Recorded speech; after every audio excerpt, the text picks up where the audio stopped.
The morning my daughter told me not to come to her wedding, I was standing in my flower shop trimming the white peonies she'd chosen when she was 12, the same flowers she once said I'd place at the end of her aisle.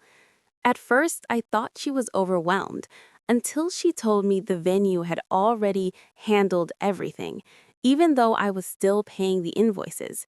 That's when I checked my email and saw three wire confirmations, $42,000 sent from my business account to a company I had never approved.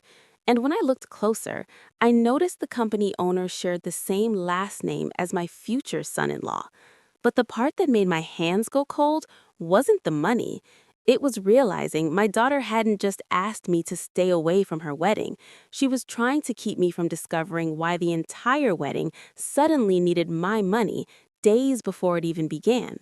My name is Margaret Whitmore, and the morning my daughter told me not to come to her wedding, I was standing behind the wooden work table inside Whitmore Floral on King Street in Charleston, carefully trimming the stems of white peonies that had just arrived from Oregon, their petals still tight from refrigeration, scheduled to open perfectly in 4 days for the outdoor ceremony Emily had spent months planning.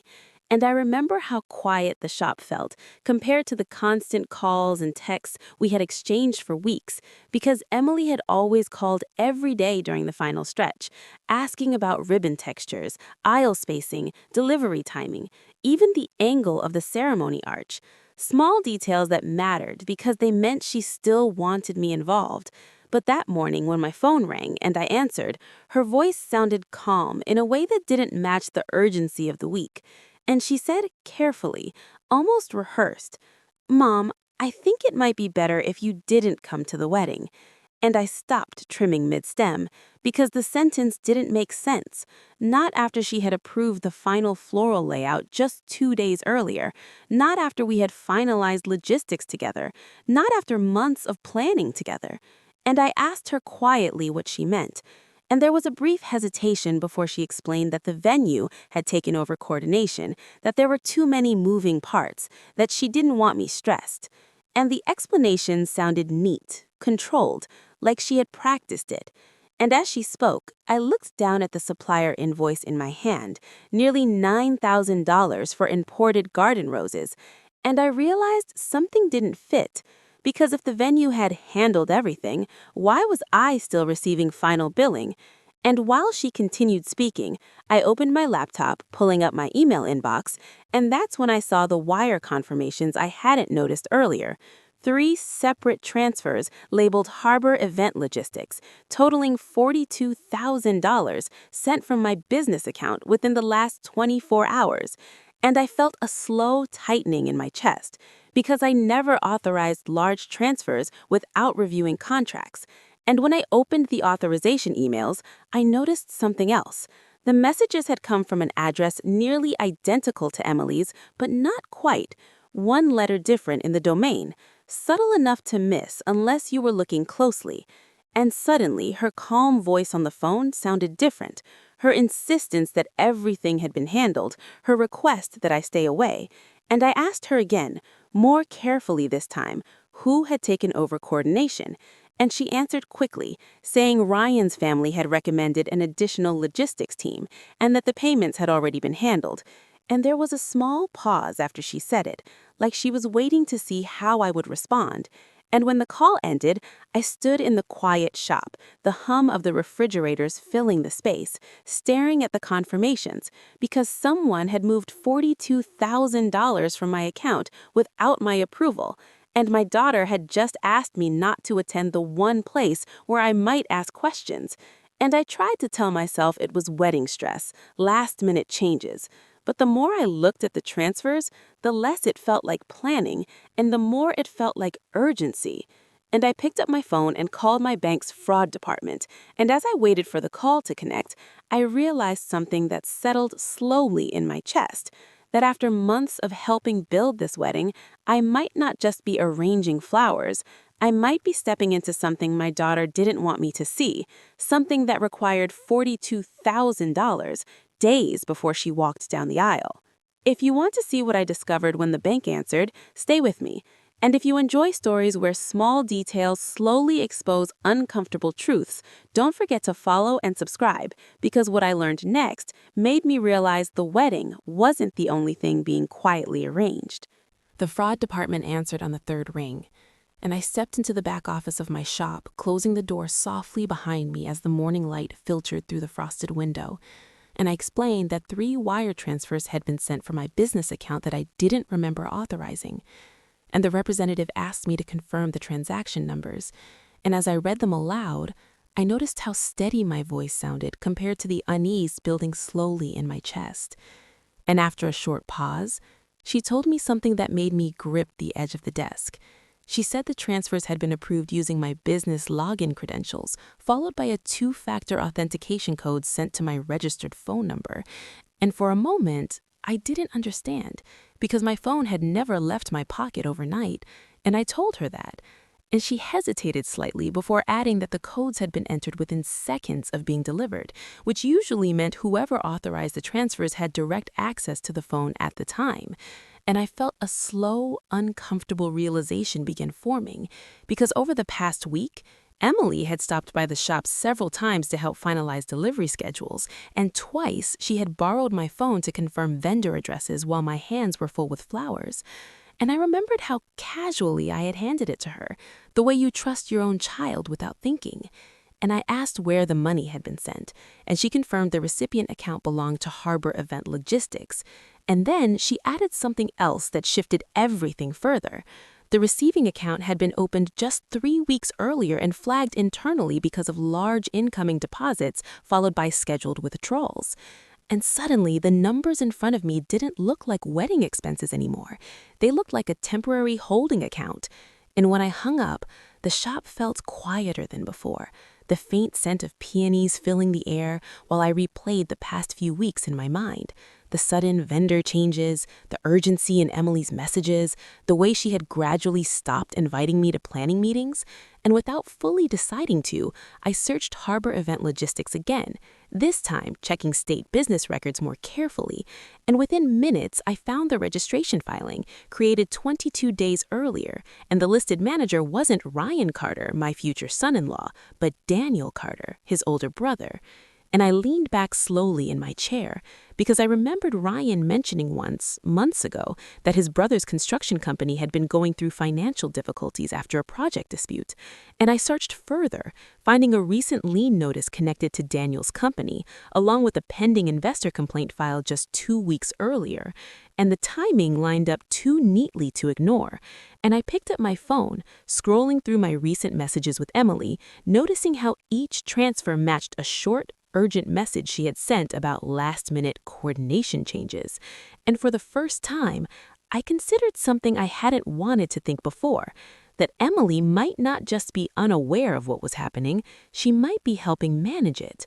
And the thought settled heavily in my chest, because the wedding was now 3 days away, the funds had already moved, and my daughter had asked me not to attend the one place where questions might naturally arise. And I walked back into the main shop, watching the sunlight hit the buckets of white peonies waiting to open, and I realized something quietly forming in my mind, that the wedding might not just be a celebration anymore. It might have become a solution to a financial problem no one wanted me to see. And before I had fully decided, I grabbed my keys, because there are moments when you can wait for answers and moments when you need to see things for yourself. And as I locked the shop door behind me and stepped into the morning air, I realized I wasn't just going to deliver flowers anymore. I was going to my daughter's wedding to understand why $42,000 had quietly disappeared days before she walked down the aisle.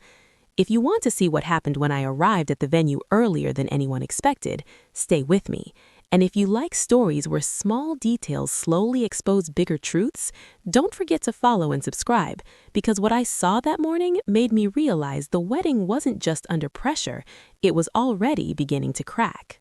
I arrived at Magnolia Ridge Estate just after sunrise, earlier than anyone expected, because after the call with the bank, I hadn't slept much, and the quiet drive there felt longer than usual.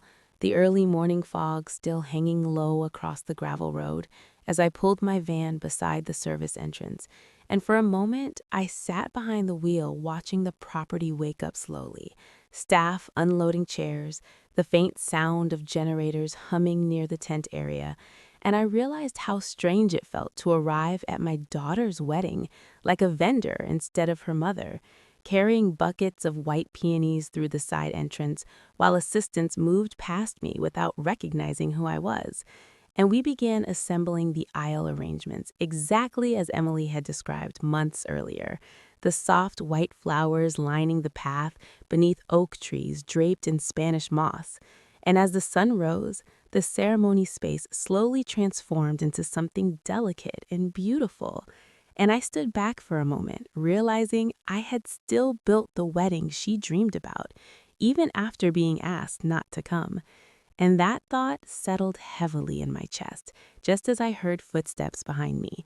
And when I turned, Ryan Carter was walking toward me, his sleeves rolled slightly, his expression thoughtful rather than excited. And he stopped beside me and quietly told me the flowers looked beautiful. And I thanked him, noticing how tired he looked, like he hadn't slept either. And after a moment, he lowered his voice and admitted he was surprised to see me there. And I answered honestly that I wanted to make sure everything was finished properly, and he nodded slowly before hesitating, then told me he had spent the previous night reviewing vendor confirmations because his brother Daniel had called him about a financial transfer connected to the wedding. And when he said Daniel's name, I felt the quiet tension return. And Ryan continued carefully, explaining that Daniel believed Emily had arranged emergency financial support. And Ryan admitted he didn't fully understand what had happened. And he looked at me then, confused rather than suspicious, and asked if Emily had mentioned anything about additional funding. And I shook my head slowly, and before I could answer further, we both noticed Emily walking toward us from the house, her robe moving softly in the morning breeze, her expression tightening slightly when she saw us together. And when she reached us, Ryan gently repeated what he had just asked, and Emily's smile appeared quickly but didn't reach her eyes. And she said it was just last-minute adjustments, nothing serious. And Ryan nodded, but his confusion didn't fade. And then he asked quietly why Daniel had described the transfer as urgent, needed to stabilize things before the wedding. And for a moment, Emily didn't answer, and the silence between them felt heavier than anything she could have said. And I watched her shoulders stiffen slightly before she finally said it was just a misunderstanding. But Ryan's expression changed because the explanation didn't match what he had been told, and the tension between them settled quietly, like something fragile beginning to crack. And guests' cars began arriving in the distance, and I realized Emily hadn't wanted me there because my presence created questions she couldn't control. And sometimes the truth doesn't arrive all at once. It begins with small inconsistencies, quiet pauses, details that don't align. And as Ryan looked between Emily and me, I saw the first moment of doubt settle in his expression. And then Daniel arrived, walking quickly across the gravel path with his phone in hand, his expression tense. And he stopped beside Ryan, speaking quietly, but I saw Ryan's posture stiffen almost immediately. And then Ryan asked him something, and Daniel hesitated, glancing briefly toward Emily before answering. And that hesitation was enough, because Ryan turned slowly toward Emily, asking clearly where the money had come from. And Emily's composure faltered, and for a moment she didn't answer. And then she admitted softly that she had used funds connected to the wedding budget. And Ryan asked whose funds, and she glanced toward me. And I felt a slow heaviness settle in my chest before she quietly said my name. And Ryan followed her gaze, realization forming slowly across his face. And Daniel added that the funds had been needed urgently to cover a lien that might have frozen his accounts days before the wedding. And Ryan stepped back slightly, processing what he was hearing, and then asked Emily why she hadn't told him. And she answered honestly, saying she was afraid the truth would complicate everything, that she didn't want financial problems overshadowing the wedding. And Ryan looked around at the guests beginning to gather, the flowers lining the aisle, the ceremony about to begin, and after a long pause, he said softly that marriage shouldn't start with secrets like that. and Emily's expression tightened, and for the first time I saw her confidence begin to fade, and the string quartet paused uncertainly as the coordinator watched from a distance, and Ryan stepped back slowly, not angrily, not dramatically, just quietly. And in that moment, I realized the wedding hadn't collapsed loudly.